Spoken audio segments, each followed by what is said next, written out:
لیتے تھے کہ حضور آپ نے یہ کیا واز میں کہہ دیا، عورتیں تو ہمارا ناطقہ بند کر دیں گی۔ تو فرمانے لگے کہ ایک جگہ ایسا ہوا کہ میں نے واز میں یہ بیان کیا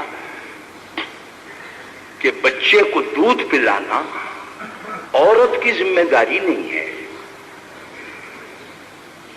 یہ اور بات ہے کہ وہ اپنے شوہر کی اولاد کو یا بچے سے محبت کرتے ہوئے دودھ پلائے، لیکن شرعاً اس کی ذمہ داری نہیں۔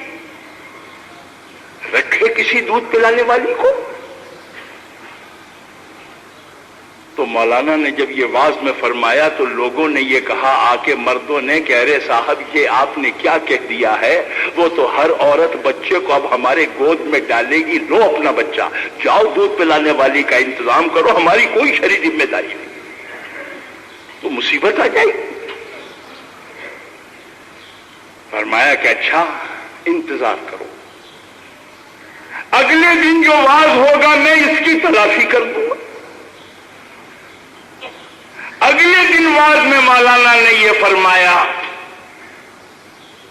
کہ بیوی کے نان نفقے کی ذمہ داری شوہر پر ہے، لیکن اگر بیوی بیمار ہو جائے تو علاج کی ذمہ داری شرعاً شوہر پر نہیں ہے۔